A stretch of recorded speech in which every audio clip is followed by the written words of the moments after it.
videolõunatund Nõmme raadios. Tere ja lõunatund jälle käes. Nädal on lahti läinud. Vahepeal on kõvasti lund sadanud, mis on iseenesest tore, sellepärast et on talv. Ja talvel lund sajabki, talvel on natukene külmem kui suvel. Suvel sajab vihma, kui sajab. Ja nii see käib.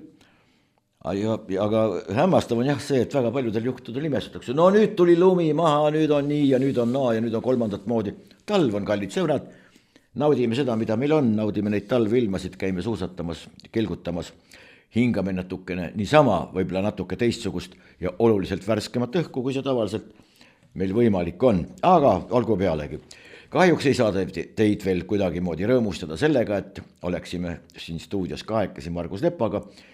Tõbi endiselt tal kallal ja selle kolmiknärviga pidigi niimoodi olema. Ma olen mitmelt poolt kuulanud, et no ei olegi teha ja see valu, mis selle kõigega kaasneb, on veel hullem. Tegelikult kõrvavalu, eks ta siin samas kõrval kuskil ole. Ja see on, et roni või puusse, kui küüned küljes oleksid. Aga loodame, et Margusega läheb ikkagi lõppude lõpuks hästi ja ta on siin stuudios tagasi. Ta on siia mulle teate ka jätnud tänu kõikidele toetajatele, tänu teile on võimalik seda asja siin edasi ajada, püha sõda jätkata.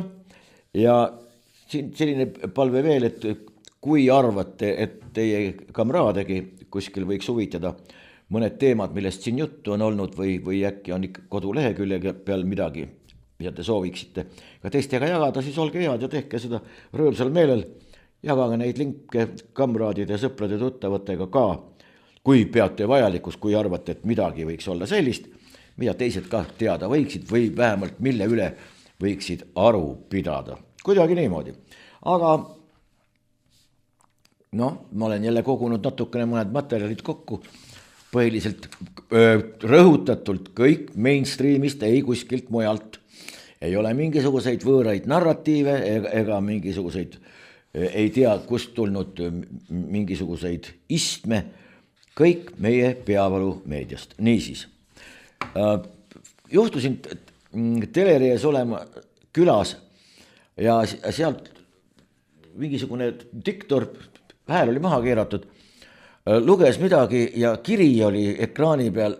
Kirst ühendatakse, millega see oli? Kirst ühendatakse retsiga. Ei, kirst ja rets ühendatakse tissiga. Ma hakkasin huvitavat mõtet, et rets ja kirst, kuidagi voodi käib, kuidas tiss ka veel siia juurde käib ja tuleb välja, need on lühendid. Kirst on raviarvete mingisugune elektrooniline süsteem, rets on retseptikeskus ja tiss on terviseinfo ja kõrval, pärast kui ma seda otsisin, siis seal oli juures sotsiaalmeedias ka sotsiaalminister Jolleri pilt ja tiss, ma räägin tissist, terviseinfosüsteemist, see pilt oli täiesti olemas. Selline, võtke kuidas tahate. Vahepeal on selgeks tehtud, et inimestel tuleb hakata, see on Euroopa tarkpead, on otsustanud, et tuleb hakata vahet tegema hirtel ja rottidel. Normaalne inimene, vähemalt Eestis, on ilmselt kokku puutunud nii ühe kui teisega, kui mitte päris ise, siis vähemalt teab, et hiir on selline, natukene väiksem tegelane, rott natukene suurem tegelane. Lisaks sellele on ka kodurotid olemas, on rotid, mida peetakse lemmikloomadena, need rändavad siis omanikel õlla peal ja pidid tegemist olema äärmiselt tarkade loomadega. Olen juhtunud peale sattuma, kui rotid näiteks isiklikult näinud. Kui keegi räägiks, ma arvan, et ei usuks, kuidas rott varastas kanapesast muna. Nad tulid kahekesi. Üks võttis muna endale kõhu peale, oli selili. Ja teine tassis ta sabast minema selle jaoks, et muna katki ei läheks. Ma nagu naelutatult vaatasin seda pilti pealt, mõtlesin, et nüüd ma räägin, ma olin vanaema juures. Et kui ma räägin vanaemale seda juttu, siis vaevalt ta usub. Igaks juhuks rääkisin, vanaema vaatas mulle otsa, aga see on täiesti loogiline ju. Rott on tark loom. Nii ongi. Ehkki tavaliselt seal majapidamistes, kus on rotid, seal hiiri ei ole, sellepärast et rott enda kõrval teist niisugust väiksemat tegelast, kes tema sahvris armastab käia, ei seedi ja seetõttu on siis kas hiired või rotid. Aga mis see vahet tegemine tähendab? See tähendab, et hiiremürk keelatakse ära, Euroopa tasemelt tahetakse keelata, veel siiamaani ei ole seda tehtud, rotimürk seevastu jääb alles ja seda tohib kasutada ainult profi poolt, prof tuleb ja paneb selle kuskile maha või mismoodi see välja hakkab nägema, ei tea.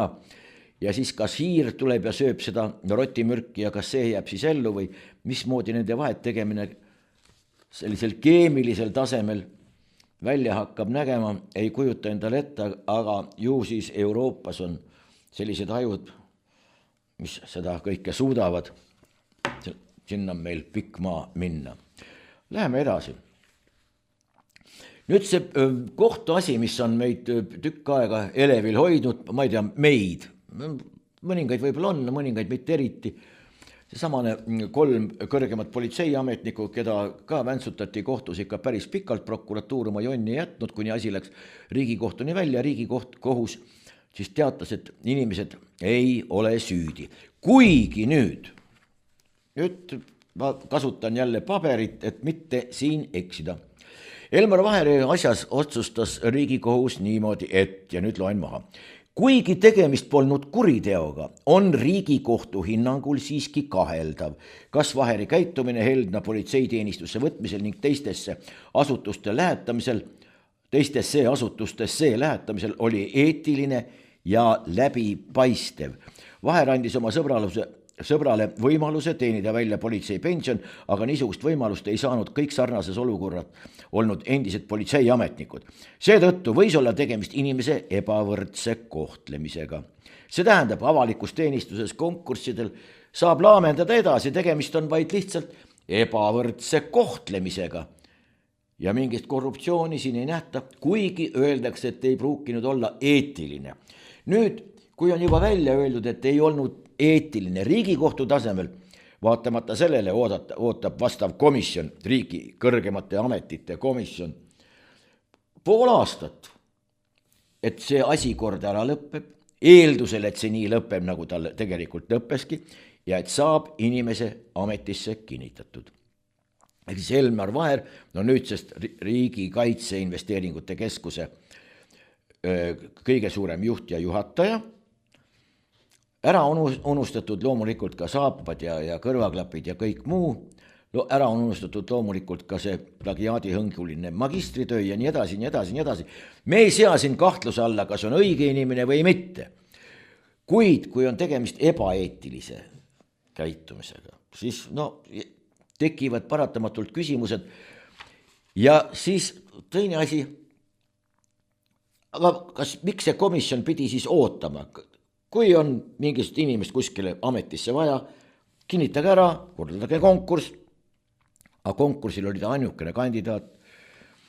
Aga olgu, näiteks tsiteerime taas, kirjutas Postimees, kuidas endised, sama kaasus, endised MKM Majandus-Kommunikatsiooniministeeriumi siis, võtmetegelased Kristi Talving ja Ando Leppimann vangerdasid end samal ajal uutele kohtadele. Sellest oli pikk jutt.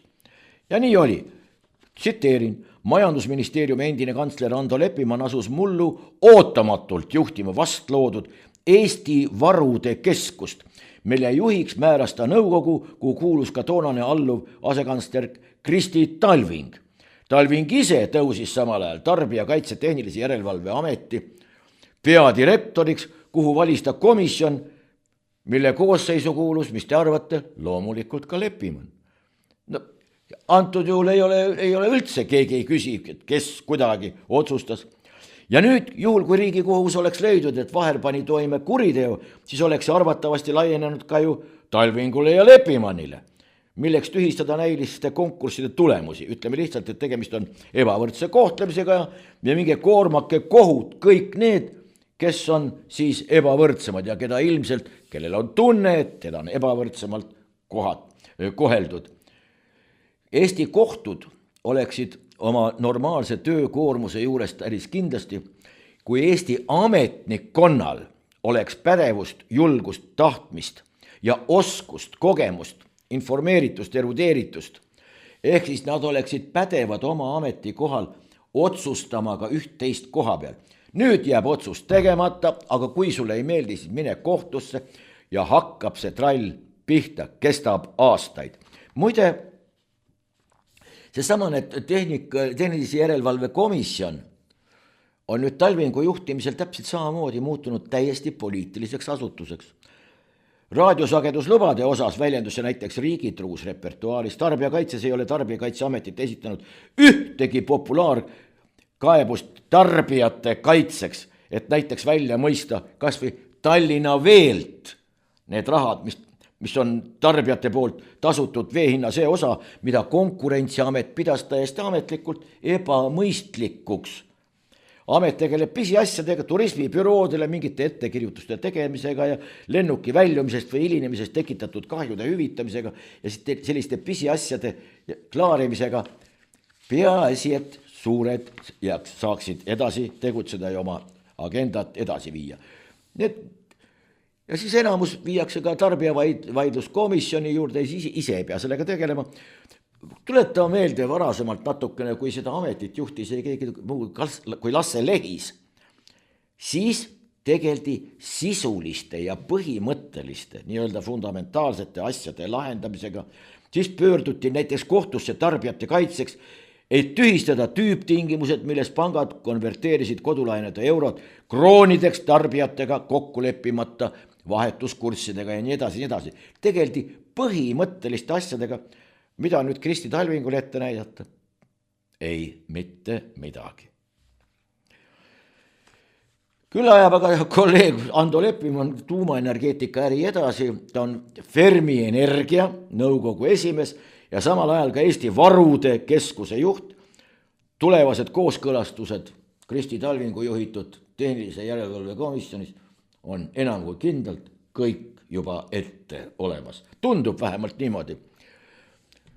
Déjà verre, ütleks prantslane selle peale, me ütleme ka, mitte déjà vu, aga déjà verre, see tähendab, et ma olen seda kuskil unes näinud. Nii et sellega võtame endalt ka vastutuse maha. Ja veel üks väike detail, Elmar Vaher on kurtnud selle üle ja ütleb niimoodi, ja tsiteerin taas. Kõige raskem oli see, et olin üksi vastamisi riigiga. Kes see siis nüüd see riik on ja kelle vastu ta üksinda pidi seisma? Ta on nüüd selle sama riigiteenistuses, ta oli enne selle riigiteenistuses, ta on praegu selle riigiteenistuses ja nüüd ta on selle riigiga siis taas koos, kusjuures ta on mitmel puhul väitnud ka, et tegemist on olnud prokuratuuri poolse kiusuga. Varem tuletame meelde kõik need katsed, kui on kas või Kajar Lember oma 9-eurose juukselõikusega ja peaaegu 10 aastat kestnud kohtuprotsessiga. Ja veel mõned on väitnud, et tundub, et tegemist on prokuratuuri kiusuga, siis on öeldud, mingisugust kiusu ei ole olemas. See on meie demokraatlikus ja õigusriigis täiesti võimatu, et selline asi üldse esineda võiks. Sellega on esinenud õige mitmed juhtivad prokurörid ja peaprokurörid erinevatel aegadel täpselt samuti. Nüüd ütleb meile endine politseijuht ja praegune Kaitseinvesteeringute Keskuse juht, et kius siiski nagu on olemas. Nüüd keda me peame siis uskuma, et lähtume siis sellest, et kius tegelikult on olemas või seda nagu ei ole olemas või jälle nagu on või siit nurga alt vaadates on. Vaher ütleb, et eksib siis või ei eksi. Võtke. No nii, et võtke kuidas tahate. Nüüd on veel, komisjon tegi ettepaneku Pevkuril nimetada Erkiki juhiks Elmar Vaher ja tuletame meelde ka selle, alles hilja aeg oli Erkikis, mida nüüd Elmar Vaher läheb lahendama võib-olla 120 miljonit, ei tea kuhu läks, kuidas läks ja miks läks ja kas üldse läks. Moldovale pidi antama 120 miljoni eest mingisugust soomustehnikat ja veel ei tea, võib-olla ka kõrvaklappe ja saapaid, igal juhul segane värk 120 miljonit. Ja tuleb välja, meil ei ole räägitud sellest ju mitte kuskil, võib-olla kuskil on suure kella külge pole pandud, miks peaks Eesti 120 miljoni eest kellelegi Moldovas ostma mingisugust soomustehnikat või üldse mingisugust tehnikat, võlgu oleme või oleme seotud mingite lepingutega.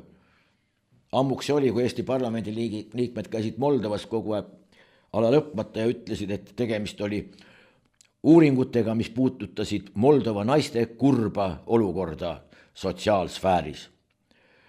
Aga olgu. BNS kirjutab, regionaal- ja põllumajandusminister Hendrik Johannes Terras, vabandust, ma juba ette, tutvustas valitsusele ühistranspordireformi kava, mille eesmärk on muuta ühistransport kasutajale lihtsamaks, süsteem terviklikumaks, samal ajal kasvab ka sõitjate oma osalus. Tõlkige palun see eesti keelde. Mina küsisin ühe tuttava finantsisti käest, kes on tark inimene, rahadega kokku puutunud ja suudab süsteemselt mõelda. Ja mina küsisin ta käest niimoodi, et kui siiamaani ei olnud oma osalust sõidupileti või sõiduõiguse eest maksmisel, reisijal ei olnud, see tähendab, et ta sai ilma rahata sõita. Kuidas saab siis see praegu suureneda, oma osalus suureneda? Ta naeris ja ütles mulle, et sa ei saa asjast aru. Oma osalus, kui ta maksab, suureneb selles transpordiettevõttes, näiteks kui ta on riigi oma. Tema osalus suureneb selles rahaliselt. See raha läheb kuskile ja selle inimese osalus selles ettevõttes või kuskil munitsipaalkassas või mõnes muus kassas, seal ta suureneb, sest sa oled kuskile oma raha kuskile kassasse pannud, sa tead, et see raha seal on, järelikult sinu osalus seal on suurem. Mis sul sellest kõigest kasu on? See on muidugi ise küsimus. Aga kui niimoodi põllumajandusminister, kes teab, et sead 3 korda poegivad aastas vähemalt, see on tema poolest suurepäraselt. Ja veel ütleb ta niimoodi, piletiraha on vaja koguda, et riik teaks, kes, kus ja kõige rohkem sõidab. See tähendab, et kui praegu meil on, ei tea mis, kaamerad ja mittekaamerad, meil on digi ja tiigrid ja hüpped ja meil on kõik olemas. Muidu riik ei tea, ma ei tea, kes see riik siin antud juhul on, kes ja kus kõige rohkem sõidab. Vot niimoodi. Selleks on vaja piletiraha koguda. Et siis, kui on rohkem raha, siis me teame, kui on meil, kogu asja teeb troostituks, üsna troostituks see, et see isik, kes seda kõike räägib, on meil minister. Näiteks kirjutab BNS. Valitsusele neljapäeval esitletud ülevaate kohaselt töötati 2025. aastal planeerimisvaldkonna tõhustamiseks välja mitmed olulised muudatused. Ühe prioriteetse tegevusena alustati strateegiliste investeeringute ekspressraja loomist. Kui nüüd keegi oleks hea ja tõlgiks selle meile ära. Valitsus neljapäeval ülevaate sai. Planeerimisvaldkond, seda on vaja tõhustada. Kui keegi tõhustab planeerimisvaldkonda, siis mida ta teeb? Tõhustab, mida planeerib? Ja ühe prioriteetse tegevusena alustati strateegiliste investeeringute ekspressraja loomist. Ma saan isegi aru, jalgratturite rajad, siis mingisugused kiirmaanteedel lisarada, kiirendusrada teede peal, siis veel mingisugused rajad, ülekäigurada, aga ekspressraja investeeringud.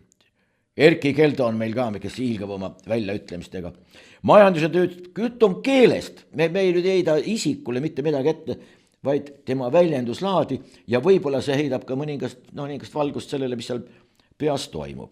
Majandus- ja tööstusministri Erki Keldo sõnul tähendab see, et edaspidi saab olema selge õiguslik raamistik ehk kindel mõiste ja parameeter, mis aitavad suure mõjuga investeeringutel Eestisse maanduda ja majanduskasvu edendada. Tähendab, kui on ekspressrada, siis investeering maandub ja edendab majanduskasvu. Väga ilus. Vahepeal on jõudnud siin mitmed inimesed veel järelhüüdeid esitada Mart Niklusele, Rahu tema põrmule. Anti Poolamets on ka öelnud järelhüüja Mart Nikluse, ta oli okupatsioonirežiimil ja raske vastane. aga kus oli see samane Poolamets, kui me kutsusime teda Mart Niklusega okupatsiooni õiguslikest tagajärgedest ja põhjustest rääkima, ei olnud ta kuidagimoodi nõus, ütles, et see okupatsiooni asi ei ole ju sugugi nii väga selge. Liisa Pakosta on võtnud täpselt samamoodi sõna. Nikluse roll vabadusvõitluses, huvitav on see, et tavaliselt kipubki millegipärast niimoodi olema, see oli sajandite tagant üks mingisugune tarkus või tähelepanek, et mitmete tuntud inimeste haudade peal peavad mälestuskõnesid tihtipeale just need, kes nende eluajal on teinud kõik võimalikku, et nende elu põrguks muuta. Tuletame meelde, kas keegi on, mitu korda esitati Mart Niklus Tartu aukodaniku nimetuse saamiseks, kus need järelehüüdjad kõik siis olid. Iga kord on tallega, mitte tal ega ta ise ennast ei esitanud, sellele kandidatuurile ei öeldud. Kalev Stoicescu on meil jälle kirjutanud, kuidas nüüd Trump tegutseb õigesti ja Trump ja nii ja kõik on õige. Võtame natuke aega tagasi, mida ta siis kirjutas. Tsiteerin jälle, Peatne Valgemaja pressisekretär Sean Spicer lubas eelnevalt, et ametisse vannutavalt presidendilt Donald Trumpilt tuleb visionäärlik ja koguni filosoofiline kõne. See eeldanuks visiooni olemasolu ja võimet filosofeerida. Trump väitis, et võim läheb mitte ühelt presidendilt teisele, vaid Valgest majast rahvale, keda Washingtoni poliitiline establishment on pika aja jooksul sisuliselt petnud, koondades enda kätte kogu võimu ja riigi rikkust ning mitte jagades seda rahvaga. See on muidugi pesuehtne populism, teatab Stoicescu.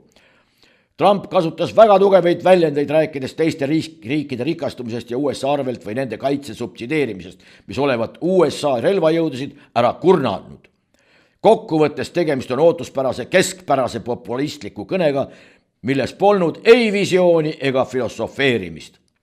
Ja veel, Trump rääkis Ühendriikide ülesehitamisest, nagu oleks keegi selle vahepeal ära lammutanud. Trumpile meeldib kõike muud kui demokraatia, talle imponeerivad diktaatorid. Ta ei saanud nende moodi valitseda 2017–2020, kuid ta on nähtavasti otsustavust täis teiseks ametiajaks. Kui see tuleb, loodetavasti mitte. See on enne, kui president valiti.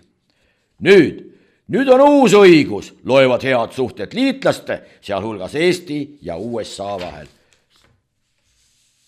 Palun sellistes tingimustes midagi väärtuspõhisest mõtlemisest, hinnangute andmisest või poliitikast üldse mitte enam rääkida. See on nii. Euroopa Liit teatab, kuulake nüüd sõnastust. Venezuela rahva austamine on ainus tee demokraatia taastamiseks. Kas siis vahepeal on nüüd midagi ära kadunud või? Rahva austamine. No, aga mida sellega nüüd öeldakse? Mitte midagi. Igaks juhuks mitte midagi, sest ei tea ju, kuhu asi pöörab, kuhu pole minema hakkab. No ja hakka pärast siis seletama, mida sa varem seletasid. Lauri Mälksoo ütleb olukorrast Venezuelas USA-ga. Me jälle pöörame tähelepanu, me ei kiida, ei laida, ei anna hinnanguid ka sellele, mis seal Venezuelas toimus või toimumata jäi. Meid lihtsalt pakub meile huvi see, mismoodi seda kirjeldatakse, missuguseid sõnu tarvitatakse. Lauri Mälksoo ütleb olukorrast Venezuelas niimoodi. USA käitub, nagu elaksime koloniaal- ja mõjusfääride ajastul. Huvitav, kas siis ei ela või? Kas mõjusfäärid enam ei eksisteeri või? Venemaa ajab oma mõjusfääre taga, USA ajab oma mõjusfääre taga, Euroopa Liit ajab oma mõjusfääre taga, Hiina ajab, mina, kõik ajavad oma mõjusfääre taga. Kõigil need mõjusfäärid on, mõnel on suuremad, mõned väiksemad. Me elame siiamaani. Kolonialism. Huvitav küll. Näiteks Prantsusmaa. Kellel on Prantsusmaaga kõige pikem maismaa piir? Millegipärast Brasiilial. Mida need prantslased seal Lõuna-Ameerikast teevad? Ei, Holland, Antillid, kõik. Kolonialism on otsa lõppenud ühtäkki või? Ei. Euroopa suurriikide ühisavaldus ütleb niimoodi. Gröönimaa kuulub sellele rahvale. Huvitav küll, kas Eesti kuulub ka sellele rahvale? Siin terve rahvas tuli vahepeal oma kodude kaitseks, näiteks Nursipalus välja. Me jällegi ei õigusta, ei kiida, takka ega laida. Lihtsalt nad tulid oma kodude kaitseks välja. Nad ei tahtnud, et sinna tuleb see suur sõjaväe polügoon. Siis tuleb välja, et ei kuulu rahvale. Nii, olgu, Euroopa suurriikide ühisavaldus oli selline. Veel, Taani ja Gröönimaa poliitikute kohtumisel puhkes tüli. See on neokolonialistlik viis meid kõrvale jätta. Gröönimaalased kurtsid. Taani, kuidas see Taani selle Gröönimaa endale üldse sai? Võite, nagu Eestigi. Täpselt samamoodi. Ja seal mingisugust vahet ei olnud, 1219 saabusid taanlased ka siia ju. Ja nad ei tulnud mitte konfeki koti või teab millega. Aga olgu. Hannes Nagel ütleb niimoodi, kui Trump ründab Gröönimaad, siis me ei saa sellest isegi aru. Huvitav küll. Aastakümneid on mugavalt elatud eeldustel, et Arktika julgeolekut katab liitlassuhe ja ka USA lähedus, et nüüd on olukord muutunud. Mis siis muutunud on? Täpselt seesama on edasi. Aga tegemist on Tallinna Ülikooli Ühiskonnateaduste Instituudi nooremteaduri ja kriisiuuringute keskuse juhiga. No, küsitavusi on. Siim Kallas ütleb, see on ikka päris hea meel, kui lurjustele maailmas vastu hambaid antakse. Tähendab, ütlen, kes on lurjus ja mul on hea meel, kellele, kui keegi tuleb ja talle vastu hambaid annab. Aga näiteks, kui veebfondi keegi kahjukannataja arvab, et näiteks, et Siim Kallas ei ole kõige õigem inimene, ütleb talle kohe suisa pahasti, et sa oled lurjus, kus see raha jäi. Mitmed petetud veel. Kas siis tuleb ka öelda, et väga tore on, kui keegi läheb, siis nimetatakse seda oma kohtuks vist. See kuulub karistamisele. Nii et võtke kuidas tahate. Trump tegutseb oma maailmakorra kehtestamisel üksinda. Ta ei hooli eriti oma poliitika legitiimsusest, erinevalt külmasõja aegsetest maailma valitsemise pretendentidest. Siim Kallas ütleb niimoodi. Ei olegi vaja hoolida. Või on või? Ei tea. Raul Parts ütleb, majanduse seis on halvem, kui meie poliitikat väita üritavad. Raul Parts on teadur Tallinna Tehnikaülikoolis. Ja tuleb välja, et Tallinna Tehnikaülikoolis mõningad teadurid on siiski olemas, kes suudavad adekvaatselt olukorda hinnata, mingeid numbreid tunnevad, arve tunnevad, oskavad neid omavahel korrelatsiooni sättida või oskavad liita, lahutada ja korrutada ja mis kõige tähtsam, jagavad asja. Kadri Pulk ütleb niimoodi, jõukad viivad lapsed eraarstile, ülejäänud vaatavad pealt, kuidas lapse koolirõõm ja eneseusk hääbuvad juba esimeses klassis. Praegune olukord suudab vanemad vaikimisi erasektorisse, see tähendab, et lapse õigus tervisele ja haridusele hakkab sõltuma pere majanduslikult seisust. Oota, aga mis siis nüüd on? Meil pidi kõigil olema, kõigil on kõik väga hästi, haridusele on, õigus tervisele on, kõik. Aga see on nagu valimistega, kõikidel on õigus valida ja valitud saada. Aga võimalust selle õiguse teostamiseks, see on juba hoopis teine asi. Kui sul raha ei ole, siis sa oma kandidatuuri üles sättida ei saa.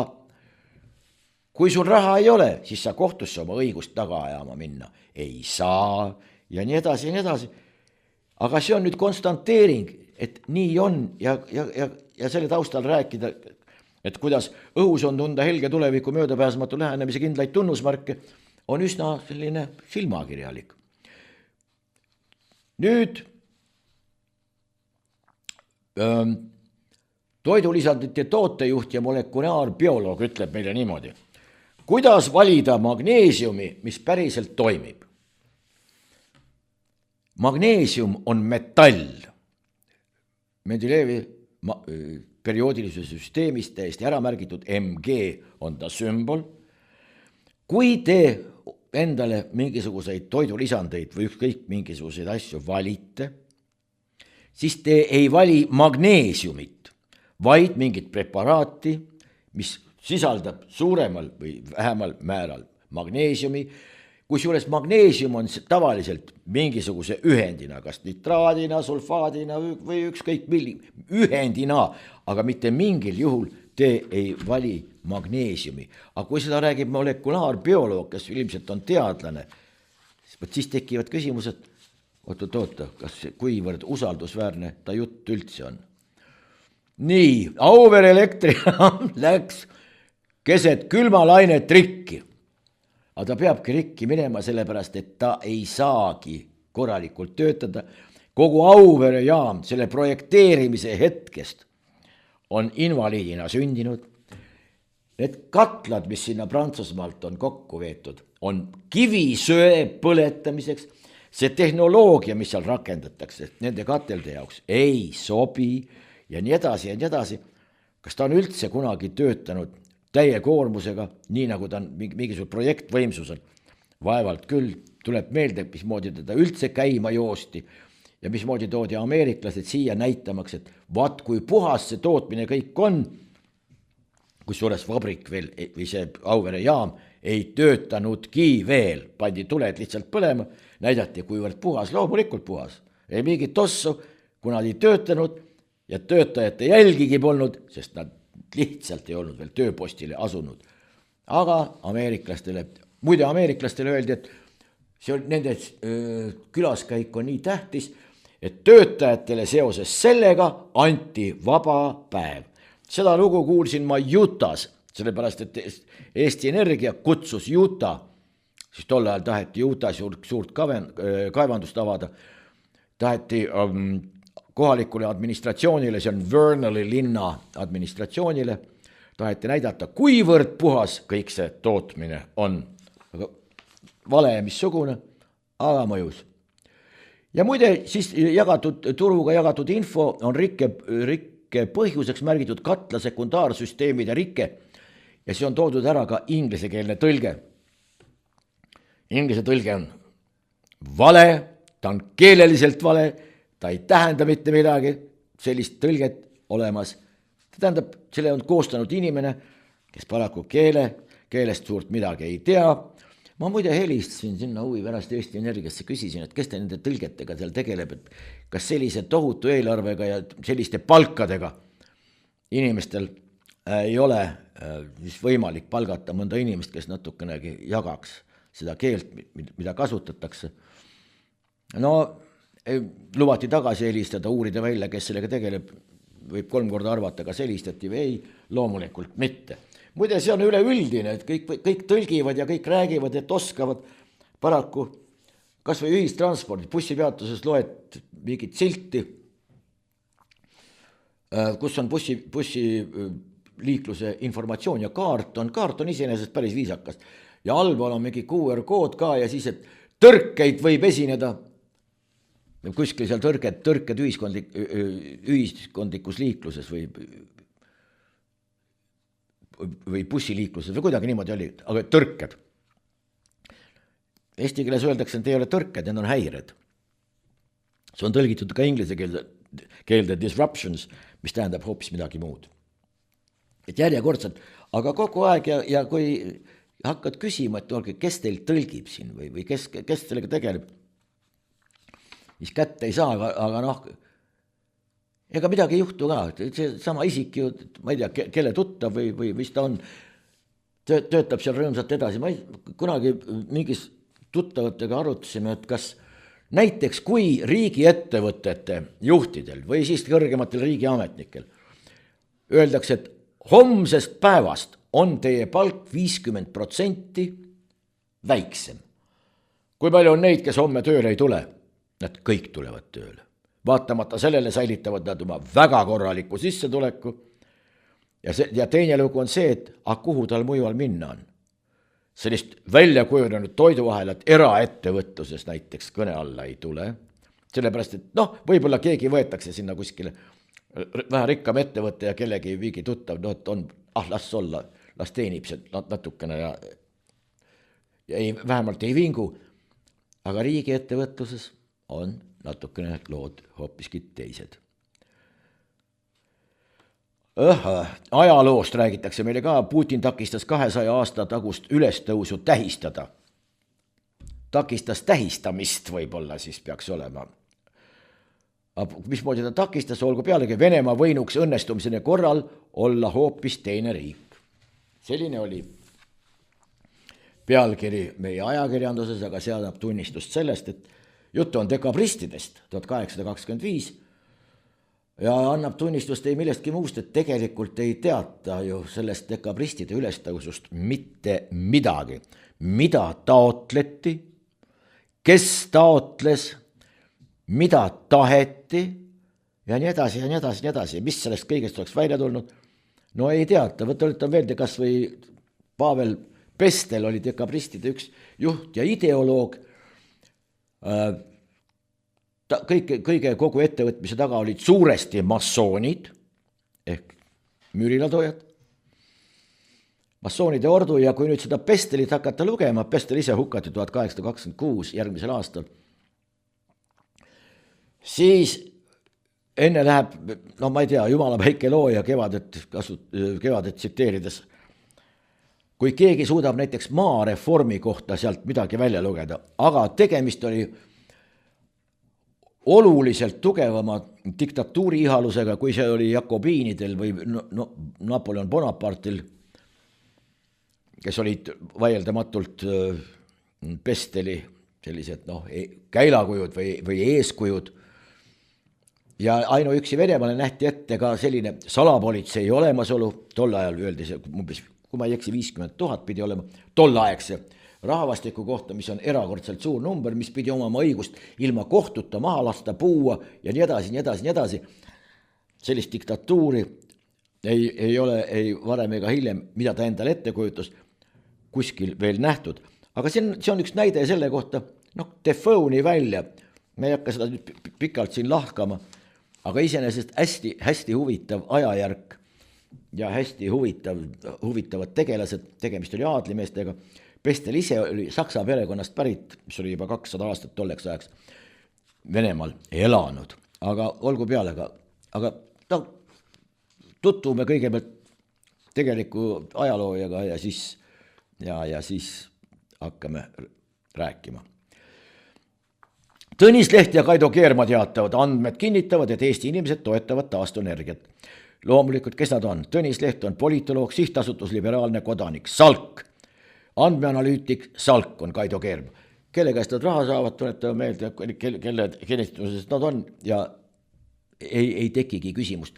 Tihti on nii, et kui kisa palju napib, siis Eesti inimeste tegelike keskkonna ja rohehoiakute kraadimiseks viisid sihtasutuse Liberaalne kodanik ja Rohetiiger sel suvel ja sügisel läbi ulatusliku avaliku arvamuse uuringu. Erilist tähelepanu pühendasime energeetikale. Värske uuring näitab, et Eesti inimeste jaoks on energeetika väga oluline teema ja nii edasi, kõik tahavad roheenergiat ja kõik on sellega nõus.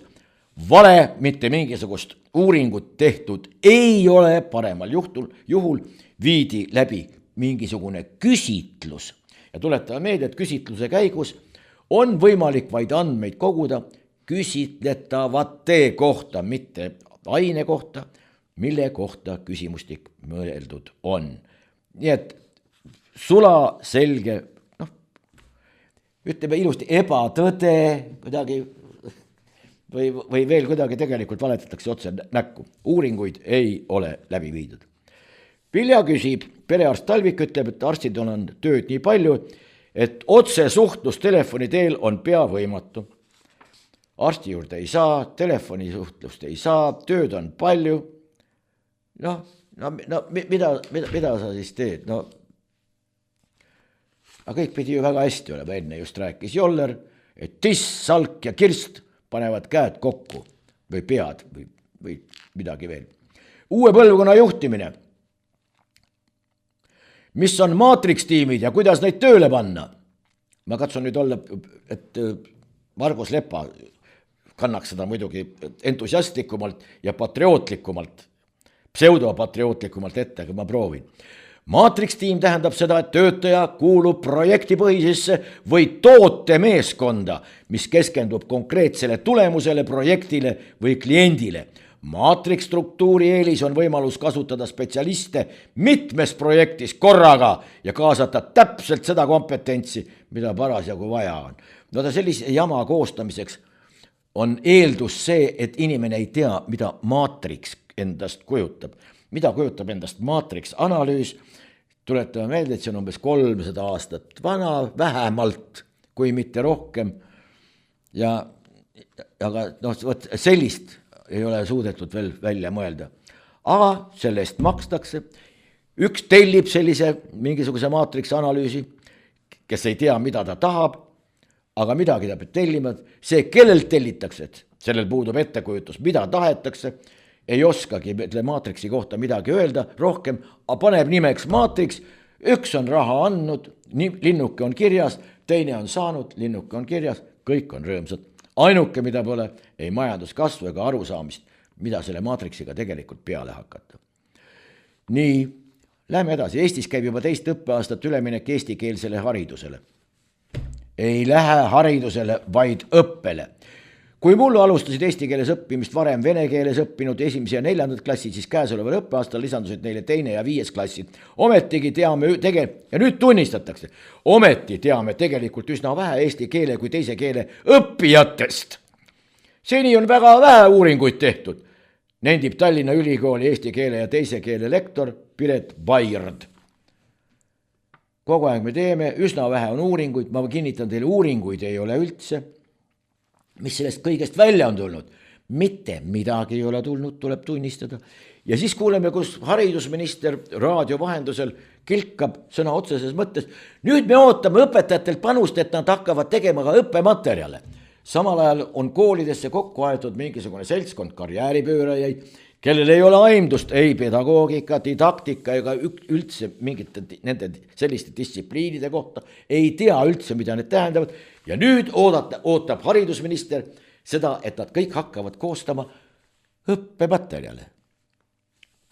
Mille eest? Mille põhjal?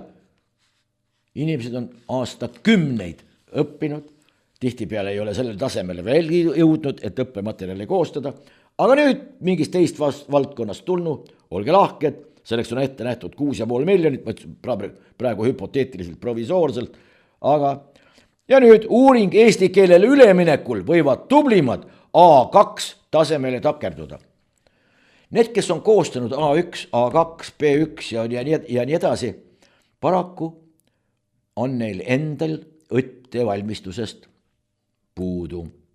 Nad ei tee ise vahet, muide, mis tähendab arusaamine ja mõistmine. Mõned taksonoomia järgi, mis on Eestis praegu kasutusel, on mõistmine arusaamise kõige madalam vorm. No võt ei tea, kas sellega võib nõustuda või mitte, no igal juhul nad ei ole üks ja seesama. Tuletame meelde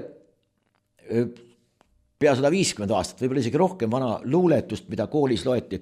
Meie Kiisul kriimud silmad istus metsas kännu otsas, kepp oli käes ja piip oli suus, kutsus lapsi lugema.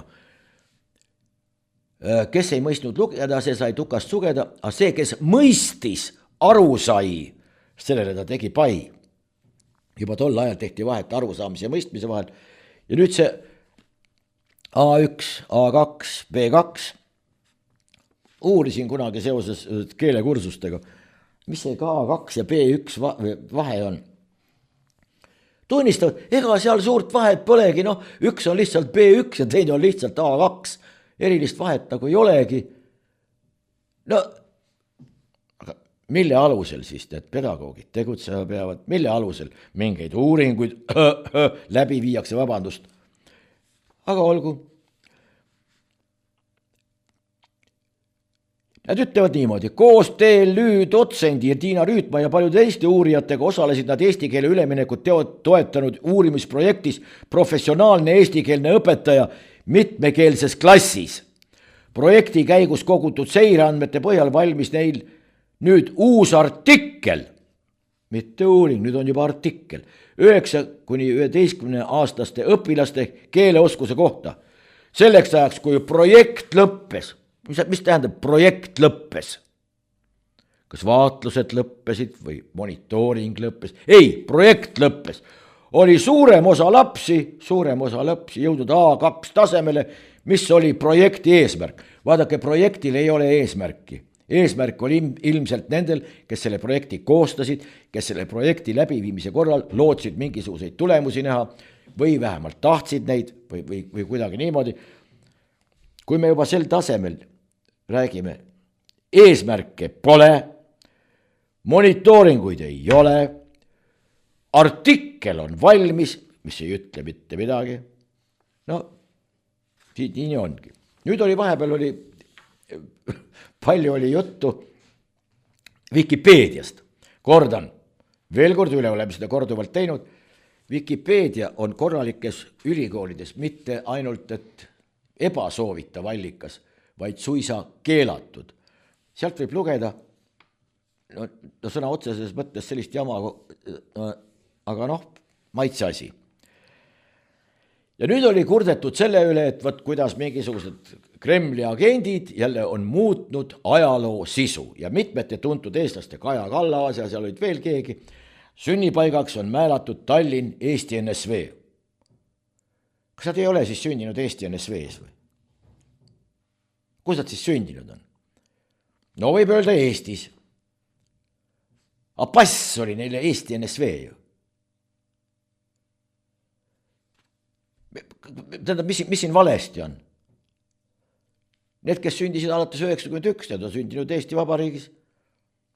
Näiteks Kaja Kallas, kirjanik Andrus Kivirähk, laulja Tõnis Mägi, maailmameister Ott Tänak ja veel paljud tuntud inimeste sünnikoht. Aga kus nad siis sündisid? Eesti NSV on vale öelda või? No ei ole vale. Nii ta tol hetkel oli. Selle nimetus oli. Olgu. Doris Raudsepp Reformierakonnast ütleb niimoodi. Kriisid ja ebakindlus on Eesti jaoks muutunud püsivaks seisundiks ja sellistes oludes toimetulek on pannud proovile riigi otsustusvõime.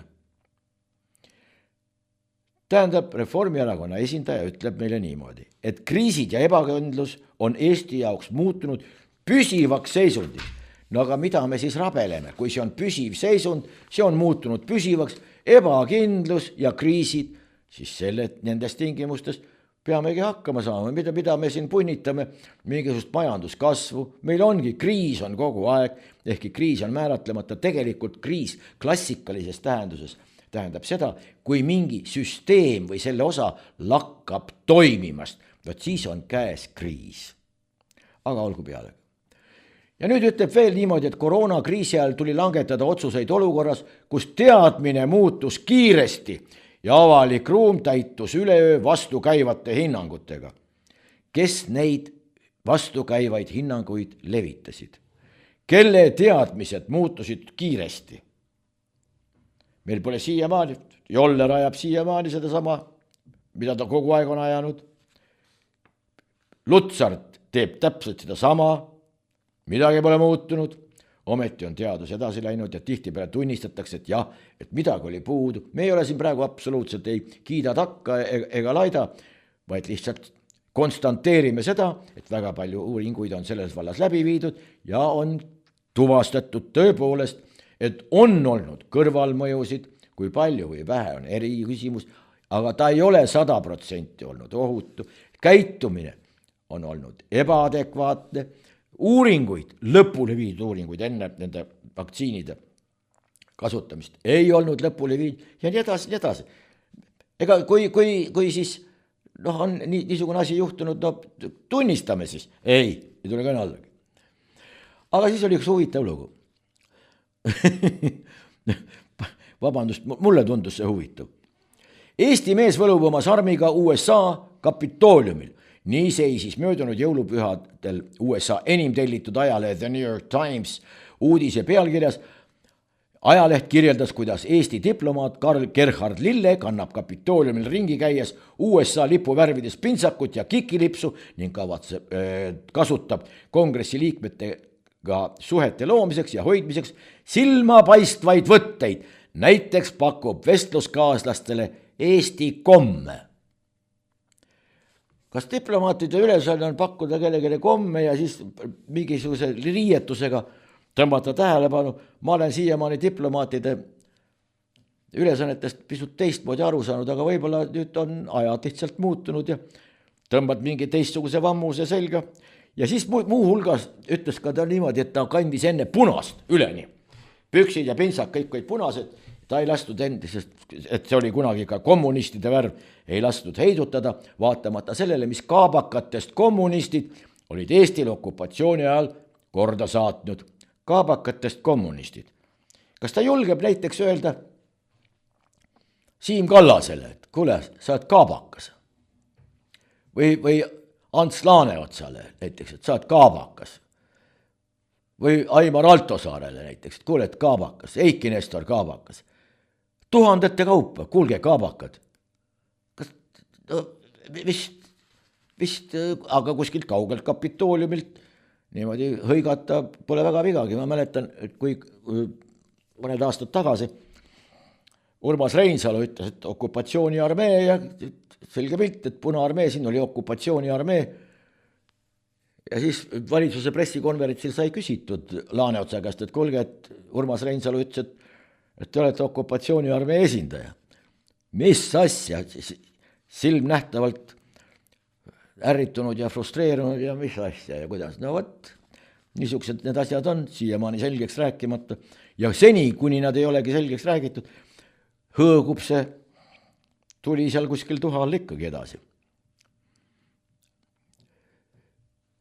Uus linnavõim eemaldas Viljandi Raekojalt Ukraina lipud. Endiste linnajuhtide meelest on see tegu häbiväärne. No suuremad lipuseadus tõsi küll ütleb meil, et Eesti lipp peab olema see kõigepealt, mis tundub, et Eestis on see ka otse kui nagu tundub nagu loomulikuna ja seda ütleb lipuseadus meil ka. Aga selle Slava Ukrainiga on üks kummaline lugu. Olen küsinud õige mitmekümne kaitseväelase ja politseiniku käest, kes on varuka peal kandnud seda silti Slava Ukraini ja Ukraina lippu ka, et mida see Slava Ukraini tähendab. 100% on mõlemad väitud, et see on au Ukrainale. Ja kui ma olen küsinud, et et tõlget võiks ikka teada ju, siis vaadatakse mulle otsa, kui mida, ma ei ole hakanud rohkem midagi õiendama ega midagi. Aga lihtsalt, kui sul juba käise peal mingi kiri on, siis võiks selle tähendust ikkagi teada. Slava tähendab kuulsust. Čest on au. Nii et kuulsus Ukrainale on õige tõlge. Aga kui ei tea, aga kannab, võib-olla polegi vaja teada. Pannakse midagi kuskile külge ja piisab sellestki. Edasi. Olen trööbatud, mul pole enam jõudu. Võitlus vaimse tervisega surub tööturult välja 50 000 inimest. Nii ütleb Heidit Kaio Ekspressist. Aga võitlus vaimse tervisega. Miks peaks vaimse tervisega võitlema? See on niisugune küsimus, mis jääb ilmselt vastamata. Aga sõnakasutus, jällegi me räägime keelest, meelest ja kuidas see kõik kirja on pandud. Ja kuidas me seda lugema peame? No võitlus vaimse tervisega. No kui lööme hambad säärde või miks on vaja vaimse tervisega üldse võidelda? Aga ju siis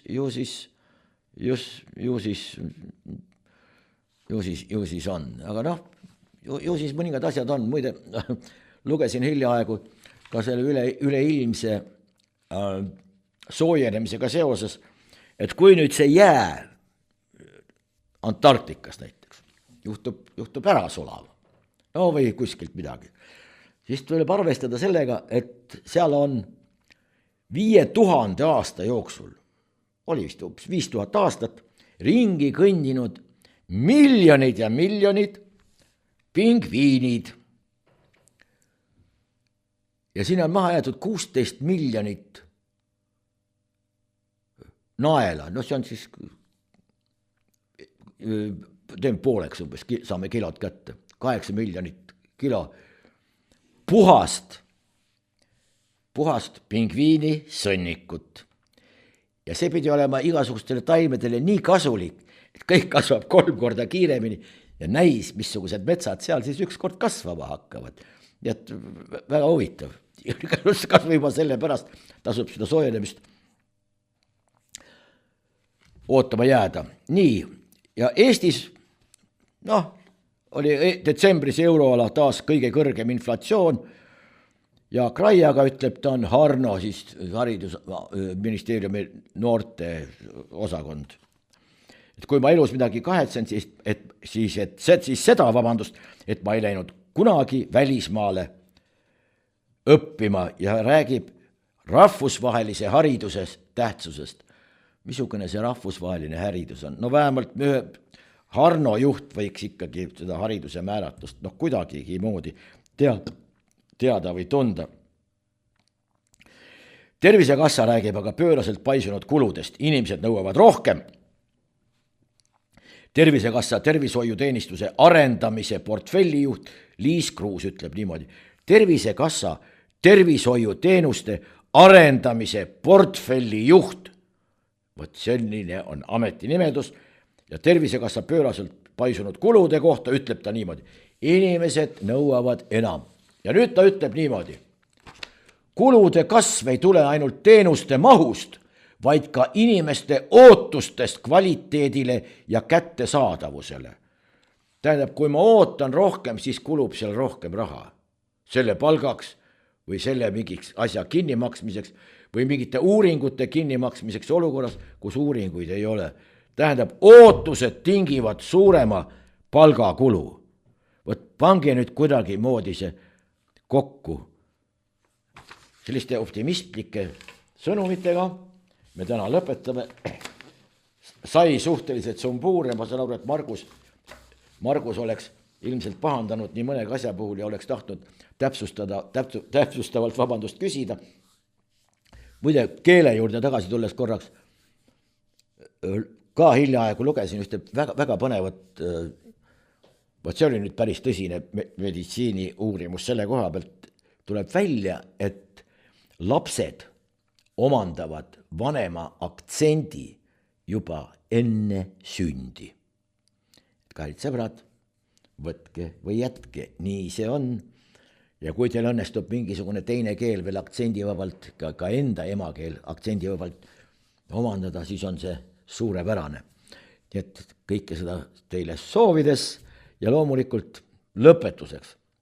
Marguse kindel soov ja tahtmine oli, et täname toetajaid, loodame, et te teete seda edaspidigi ja kui tundub, et mõni teema või väljaütlemine tundus teile kuidagi moodi kas huvitav või siis vastuokslik või tahaksite kellegi kohta või kellegiga seda kuidagi moodi jagada või edasi arutada, siis olge hea, jagage neid linke ja võib-olla mõni asi saab tänu sellele selgemaks ja kui tundub, et me siin kuskil eksime või natukene üle ajasime, siis andke sellest loomulikult ka teada, me oleme selle üle ainult tänulikud.